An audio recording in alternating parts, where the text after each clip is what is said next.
السلام علیکم ورحمۃ اللہ وبرکاتہ۔ آج کا موضوع ہے حضرت عمر رضی اللہ تعالیٰ عنہ کو خلافت کیسے ملی۔ حقیقت میں کمال و خوبی والا وہ شخص ہے جو دوسروں کو بھی کمال و خوبی والا بنا دے۔ تو ہمارے آقا و مولا جناب احمد مجتبی محمد مصطفیٰ صلی اللہ تعالیٰ علیہ وسلم حقیقت میں کمال و خوبی والے ہیں، جنہوں نے بے شمار لوگوں کو کمال و خوبی والا بنا دیا، اور ان کا یہ فیض ہمیشہ جاری رہے گا کہ قیامت تک اپنے جان نثاروں کو کمال و خوبی والا بناتے رہیں گے۔ اور پیارے مصطفیٰ صلی اللہ تعالیٰ علیہ وسلم نے جن لوگوں کو کمال و خوبی والا بنا دیا، ان میں سے ایک مشہور و معروف امیر المومنین حضرت عمر فاروق اعظم رضی اللہ تعالیٰ عنہ ہے، جو کہ افضل البشر بعد الانبیاء حضرت ابوبکر صدیق رضی اللہ تعالیٰ عنہ کے بعد تمام صحابہ رضی اللہ تعالیٰ علیہم میں سے افضل ہے۔ آپ کا نام عمر رضی اللہ تعالیٰ عنہ ہے، کنیت ابو حفص اور لقب فاروق اعظم ہے۔ آپ کے والد کا نام خطاب اور ماں کا نام حنتمہ ہے، جو حشام بن مغیرہ کی بیٹی یعنی ابو جہل کی بہن ہے۔ 8ویں پشت میں آپ کا شجرہ نسب سرکار اقدس صلی اللہ تعالیٰ علیہ وسلم کے خاندانی شجرے سے ملتا ہے۔ آپ واقعہ فیل کے 13 سال بعد پیدا ہوئے۔ حضرت عمر فاروق اعظم رضی اللہ تعالیٰ عنہ کو خلافت کیسے ملی؟ آپ کی خلافت کا واقعہ علامہ واقدی رحمۃ اللہ تعالیٰ علیہ کی روایت کے مطابق یوں ہے کہ جب حضرت ابوبکر صدیق رضی اللہ تعالیٰ عنہ کی طبیعت علالت کے سبب بہت زیادہ ناساز ہو گئی، آپ رضی اللہ تعالیٰ عنہ نے حضرت عبد الرحمن بن عوف رضی اللہ تعالیٰ عنہ کو بلایا، جو عشرہ مبشرہ میں سے ہیں، اور ان سے فرمایا کہ عمر کے بارے میں تمہاری کیا رائے ہے؟ انہوں نے کہا کہ میرے خیال میں تو وہ اس سے بھی بڑھ کر ہے جتنا کہ آپ ان کے بارے میں خیال فرماتے ہیں۔ پھر آپ رضی اللہ تعالیٰ عنہ نے عثمان غنی رضی اللہ تعالیٰ عنہ کو بلا کر ان سے بھی حضرت عمر رضی اللہ تعالیٰ عنہ کے بارے میں دریافت فرمایا۔ انہوں نے بھی یہی کہا کہ مجھ سے زیادہ آپ ان کے بارے میں جانتے ہیں۔ حضرت ابوبکر صدیق رضی اللہ تعالیٰ عنہ نے ارشاد فرمایا کہ کچھ تو بتاؤ۔ حضرت عثمان غنی رضی اللہ تعالیٰ عنہ نے کہا کہ ان کا باطن ان کے ظاہر سے اچھا ہے، اور ہم لوگوں میں ان کا مثل کوئی نہیں۔ پھر آپ نے سعید بن زید، اسید بن حضر اور دیگر انصار و مہاجرین رضوان اللہ تعالیٰ علیہم اجمعین حضرات سے بھی مشورہ لیا اور ان کی رائے معلوم کی۔ حضرت اسید رضی اللہ تعالیٰ عنہ نے کہا کہ خدا تعالیٰ خوب جانتا ہے کہ آپ کے بعد حضرت عمر رضی اللہ تعالیٰ عنہ سب سے افضل ہیں۔ وہ اللہ کی رضا پر راضی رہتے ہیں، اور اللہ جس سے ناخوش ہوتا ہے اس سے وہ بھی ناخوش رہتے ہیں، اور ان کا باطن ان کے ظاہر سے بھی اچھا ہے، اور کار خلافت کے لیے ان سے زیادہ مستعد اور قوی شخص کوئی نظر نہیں آتا۔ پھر کچھ اور صحابہ کرام علیہ رضوان آئے۔ ان میں سے ایک شخص نے حضرت ابوبکر صدیق رضی اللہ تعالیٰ عنہ سے کہا کہ حضرت عمر رضی اللہ تعالیٰ عنہ کی سخت مزاجی سے آپ واقف ہیں، اس کے باوجود اگر آپ ان کو خلیفہ مقرر کریں گے تو خدا تعالیٰ کے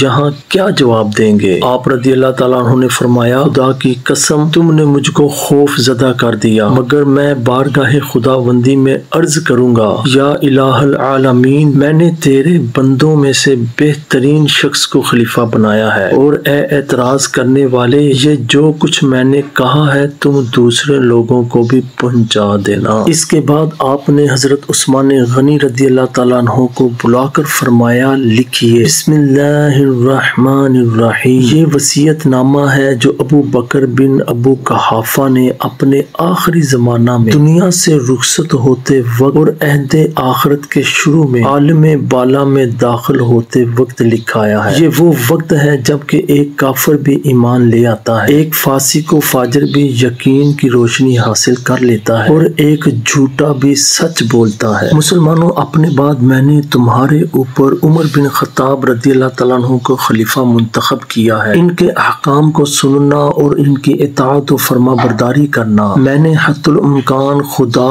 اور رسول، دین اور اپنے نفس کے بارے میں کوئی تقصیر و غلطی نہیں کی ہے، اور جہاں تک ہو سکا تمہارے ساتھ بھلائی کی ہے۔ مجھے یقین ہے کہ وہ یعنی حضرت عمر رضی اللہ تعالیٰ عنہ عدل و انصاف سے کام لیں گے۔ اگر انہوں نے ایسا کیا تو میرے خیال کے مطابق ہوگا، اور اگر انہوں نے عدل و انصاف کو چھوڑ دیا اور بدل گئے تو ہر شخص اپنے کیے کا جواب دہ ہوگا۔ اور اے مسلمانوں، میں نے تمہارے لیے نیکی اور بھلائی ہی کا قصد کیا ہے، اور ظالم ان قریب جانیں گے کہ وہ کس کروٹ پلٹا کھائیں گے۔ والسلام علیکم ورحمۃ اللہ وبرکاتہ۔ پھر آپ نے اس وصیت نامہ کو سر بمہر کرنے کا حکم دیا۔ جب وہ مہر بند ہو گیا تو آپ نے اسے حضرت عثمان غنی رضی اللہ تعالیٰ عنہ کے حوالے کر دیا، جسے لے کر وہ گئے۔ لوگوں نے راضی خوشی سے حضرت عمر فاروق اعظم رضی اللہ تعالیٰ عنہ کے دست حق پرست پر بیعت کی۔ اس کے بعد آپ نے حضرت عمر رضی اللہ تعالیٰ عنہ کو تنہائی میں بلا کر کچھ وصیتیں فرمائیں، اور جب وہ چلے گئے تو حضرت ابوبکر صدیق رضی اللہ تعالیٰ عنہ نے بارگاہ الہی میں دعا کے لیے ہاتھ اٹھایا اور عرض کیا، یا الہ العالمین، یہ جو کچھ میں نے کیا ہے اس سے میری نیت مسلمانوں کی فلاح و بہبود ہے۔ تو اس بات سے خوب واقف ہے کہ میں نے فتنہ و فساد کو روکنے کے لیے ایسا کام کیا ہے۔ میں نے اس کے بارے میں اپنی رائے کے اجتہاد سے کام لیا ہے۔ مسلمانوں میں جو سب سے بہتر ہے میں نے اس کو ان کا والی بنایا ہے، اور وہ ان سب سے قوی اور نیکی پر حریص ہے۔ یا الہ العالمین، میں تیرے حکم سے تیری بارگاہ میں حاضر ہو رہا ہوں۔ تو ہی اپنے بندوں کا مالک و مختار ہے، اور ان کی باغ دور تیرے ہی دست قدرت میں ہے۔ یا الہ العالمین، ان لوگوں میں درستگی اور صلاحیت پیدا کرنا، اور عمر رضی اللہ تعالیٰ عنہ کو خلفائے راشدین میں سے کرنا، اور ان کے ساتھ ان کی رعیت کو اچھی زندگی بسر کرنے کی توفیق عطا فرما۔ ایک اعتراض اور اس کا جواب۔ رافضی لوگ کہتے ہیں کہ حضرت ابوبکر صدیق رضی اللہ تعالیٰ عنہ نے جو اپنی زندگی میں خلیفہ منتخب کیا تو حضور صلی اللہ تعالی علیہ وسلم کی مخالفت اس کے لیے کہ حضور صلی اللہ تعالی علیہ وسلم نے اپنی ظاہری زندگی میں کسی کو خلیفہ نہیں بنایا، حالانکہ وہ اچھائی اور برائی کو خوب جانتے تھے اور اپنی امت پر پوری شفقت و وارفت رکھتے تھے، مگر اس کے باوجود آپ نے امت پر کسی کو خلیفہ نامزد نہیں کیا، اور حضرت ابوبکر صدیق رضی اللہ تعالیٰ عنہ نے حضرت عمر رضی اللہ تعالیٰ عنہ کو اپنی زندگی میں خلیفہ نامزد کر دیا، جو حضور صلی اللہ تعالی علیہ وسلم کی کھلی ہوئی مخالفت ہے۔ اس اعتراض کے 3 جواب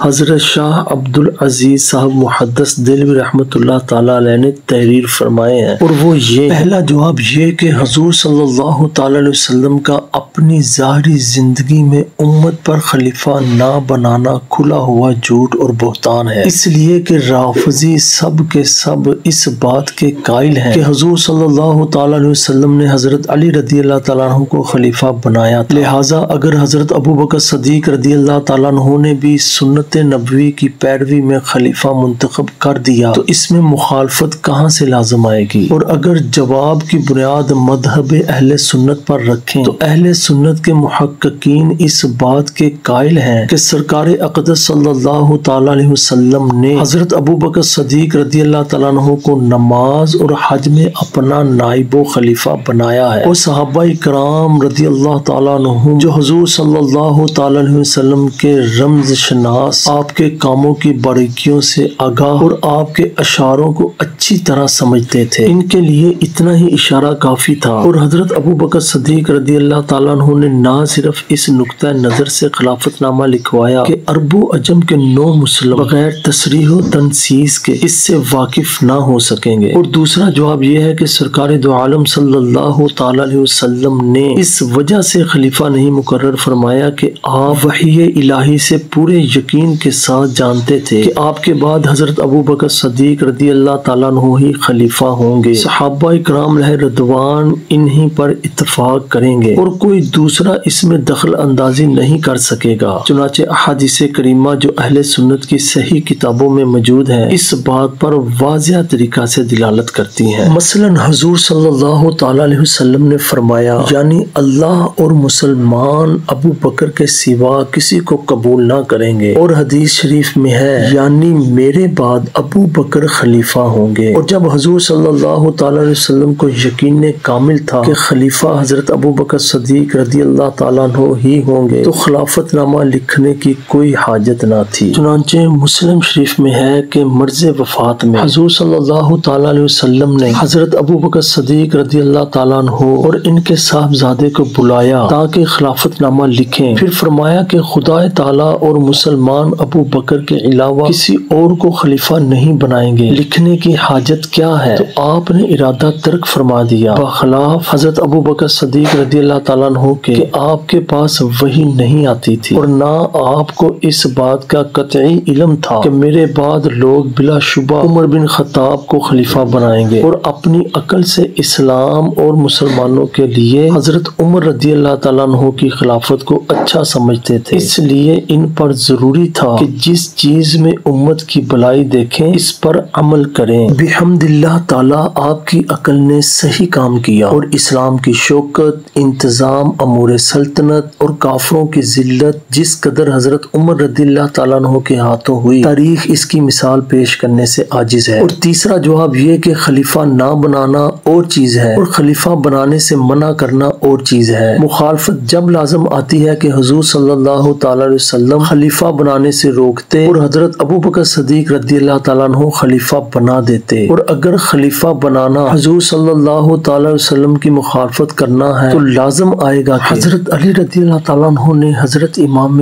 حسن رضی اللہ تعالیٰ عنہ کو خلیفہ بنا کر حضور صلی اللہ تعالی علیہ وسلم کی مخالفت کی، العیاذ باللہ تعالی۔ حضرت عمر کو خلیفہ بنانے کی حکمت۔ حضرت ابو بکر صدیق رضی اللہ تعالیٰ عنہ نے حضرت عمر فاروق اعظم رضی اللہ تعالیٰ عنہ کو اپنے بعد خلیفہ بنا کر نہایت عقل مندی اور دانش مندی سے کام لیا، اس لیے کہ وہ جانتے تھے کہ اسلام اپنی خوبیوں کی بنا پر روز بہ روز پھیلتا ہی جائے گا، بڑی بڑی سلطنتیں زیر نگی ہوں گی اور بڑے بڑے ممالک فتح ہوں گے جہاں سے بہت مال غنیمت آئے گا، لوگ خوشحال و مالدار ہو جائیں گے، اور مالداری کے بعد اکثر دنیا داری آ جاتی ہے، دینداری کم ہو جاتی ہے۔ اس لیے اب میرے بعد عمر رضی اللہ تعالیٰ عنہ جیسے شخص کو خلیفہ ہونا ضروری ہے جو دین کے معاملہ میں بہت سخت ہیں اور شریعت کے معاملہ میں کسی کی پرواہ نہیں کرتے ہیں، جو خلافت شیخین کا منکر ہو۔ حضرت سفیان ثوری رضی اللہ تعالیٰ عنہ فرماتے ہیں کہ جس شخص نے یہ خیال کیا کہ حضرت ابو بکر صدیق اور حضرت عمر فاروق اعظم رضی اللہ تعالیٰ عنہ سے زیادہ خلافت کے مستحق اور حقدار حضرت علی رضی اللہ تعالیٰ عنہ تھے، تو اس نے حضرت ابو بکر اور حضرت عمر رضی اللہ تعالیٰ عنہما کو خطا کار ٹھہرانے کے ساتھ تمام انصار و مہاجرین رضوان اللہ تعالیٰ علیہم کو بھی خطا کار ٹھہرایا، العیاذ باللہ۔